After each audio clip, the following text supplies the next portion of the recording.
Karachi expo centre में लगने वाली पाकिस्तान टूरिज्म नुमाइश में college of tourism and hotel management की जानिब से भी खूबसूरत पवेलियन सजाया गया है, जहां कोथम के ज़ेरे एहतमाम लाइव कुकिंग मुकाबले का भी इनेकाद किया गया, जिसमें मुख्तलिफ स्टूडेंट ने भरपूर तरीके से हिस्सा लिया। इस मौके पर कोथम के एग्जीक्यूटिव डायरेक्टर साबिर अहमद ने बताया कि पाकिस्तान हॉस्पिटैलिटी शो ये पहला शो है पाकिस्तान के अंदर टूरिज़्म डेवलपमेंट करने के लिए, हॉस्पिटैलिटी सेगमेंट को आगे बढ़ाने के लिए, होटल्स रेस्टोरेंट्स को आगे बढ़ाने के लिए और पाकिस्तान में टूरिज़्म का कल्चर इनबाउंड और फॉरेन टूरिज़्म को प्रमोट करने के लिए प्राइम मिनिस्टर का ज़ाहिर है जो विज़न है उसके मुताबिक अब चीज़ें आगे बढ़ रही हैं और अल्हम्दुलिल्लाह ये पहला शो है पाकिस्तान हॉस्पिटैलिटी शो के जो बहुत ही सक्सेसफुल जा रहा है। हमारा कंट्रीब्यूशन ये है कि हम इसकी कोलैबोरेटिंग पार्टनर हैं। जबकि मुकाबले में हिस्सा लेने वाली स्टूडेंट ने बताया कि हमें एक थीम दी गई थी ब्यूटी ऑफ नेचर के हवाले से, आप नेचर को एक केक पे कैसे ला सकते हैं,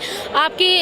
थिंकिंग में नेचर क्या है, तो वो थीम हमें दी गई थी। एक साइज़ लिमिट दी गई थी कि उसके हिसाब से हमें केक बनाना है। तो मैंने बेसिकली 4 सीजन्स का केक बनाया है, चारों केक के चारों कॉर्नर्स पे चारों सीजन्स मैंने दिखाया, टॉप पे क्लाउड्स वगैरह, क्योंकि जो भी है आसमान चारों सीजन में होता है। थीम आज की थी द नेचर ऑफ ब्यूटी, लेकिन उसके ऊपर मुझे कुछ चीज़ें करनी थी लेकिन टाइम नहीं था इस वजह से, और बस मैंने मास्टर क्लास के थ्रू इसमें पार्टिसिपेट किया था, मुझे मेरे सर ने बताया था तो इस वजह से मैंने इसमें पार्टिसिपेट किया। जबकि college of tourism and hotel management के पवेलियन पर लाइव कुकिंग के सिलसिले में अगले दिनों में भी 5 स्टार होटल्स के शेफ शिरकत करेंगे। पाकिस्तान टूरिज्म नुमाइश एक्सपो सेंटर में कोथम का पवेलियन लोगों की तवज्जो का मरकज बना हुआ है। कैमरामैन रियाज ख्वाजा के साथ Mehtab Hussain, M7 city news, Karachi.